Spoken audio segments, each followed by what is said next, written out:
purpose niya? Kaya ginagawa niya ito, pinapakalat niya itong mga bold na mga picture. So kasi gusto niya palagi kami magkita. Oh. Then tuwing makikita po kami, gusto niya po may mangyayari kasi sa amin. Mag-shota ba kayo nito? Dati po kayo. Ilang taon kayo nagka-relasyon nito? Dalawang taon. Sa form of a blackmail, kung hindi ka sumama sa kanya, sasama, bubuksan ka na naman ng account, mga nakahubad na naman. Marami po kasing gumagawa ng mga ganito. Simula nang mauso itong computer age, itong mga internet, dumami yung mga ganito. Sinisira ang puri mo yung tao sa pamamagitan ng internet.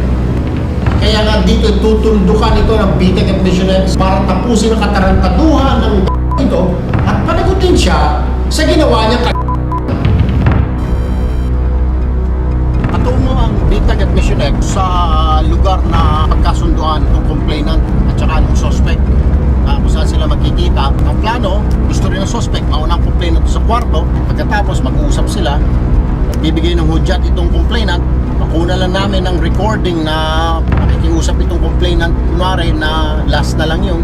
Siguro pagkatapos nun pag nagbigay siya ng signal, i-miss call yung grupo ng Bitag at Missionaries na nakalabas, nag-aantay sa labas, papasukin na namin at kukomprontahin ko na itong suspect. Itong mga bagay na nanggigigil ang Bitag at Missionaries, hindi po namin pinalalagpasin. Ayan, please, baba ka na dito.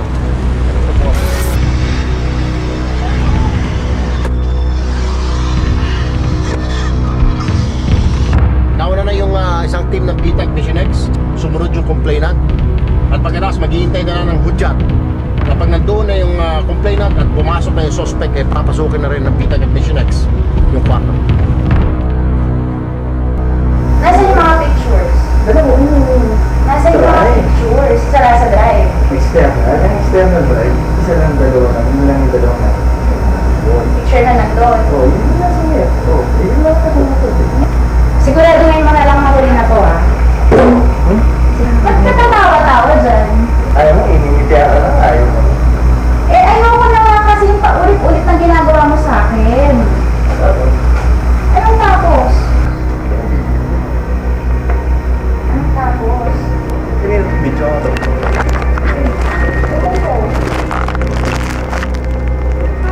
Alam to? Sige, sige.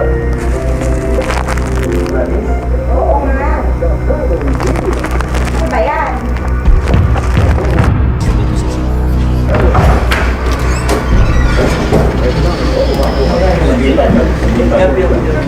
Sa Bitag kami. Nagigyan mo. Alam niya reklamo sa'yo. Yung pagpa-blackmail mo, ginagawa mo sa complainant. Ano hindi blackmail? Kung complainant ng ebidensya ilang taon nagpakasasa ka sa bahay to the point na gusto mo libreng sex sa pamagitan ng hawak-hawak may mga video, ebidensya. Nasaan yung mga ibang video at saka litrato ng babae? Nasaan? Sinabi niya po sa akin meron. Meron. Hindi, magkakaalaman tayo. Nung sinabi mo wala, ngayon alam mo sino ka santo. Dami mong kaso to eh. May kaso ka na extortion. Yung pagsusulisit mo ng sex, tinatakot mo siya. May kaso ka na internet blackmail. Sinira mo yung buhay na to. Gusto mo sirain din namin buhay mo. Para amanos tayo. Para makita ng buong pamilya mo, pati ng kumpanya mo, kung ano pinagagawa mo katarantaduhan.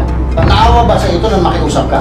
Ha? Maraming beses po ako nakiusap sa kanya eh. Ayaw po talaga. Ano sabi niya? Talaga.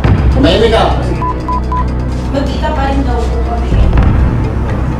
Ano nakikiusap? Patay ka ngayon. Bitag ka sa amin. Hindi ka nakinig sa akin isang taon. Hindi, nasa sa kanya yun. Sa kanya Hindi yun. ka nakinig sa akin. Walang iya ka. Sobrang pananakot mo sa akin eh. Sobrang pananakot mo sa akin eh. Paulit-ulit mo akong ginagamit eh. Paulit-ulit eh. Tapos ngayon gaganyanin mo ako. Maukulong ka. Maukulong ka. Ang daming last. Yeah. Give me the last chance. Ang daming last natin pinag-usapan, Opo, di ba? opo. Ilan? Bilangin mo lahat ng last natin. Ako, last. Ngayon, nakikiusap ko. Bakit pa nga nilabas yung video? Ano walang pakita? Sinungaling ka pala eh. Bigyan na kita sa Pasay Police ngayon. Makakasuhan na kita ng cybercrime. Kaya sa kamanyakan mo na yan, nahulog sa patibong ng bitag.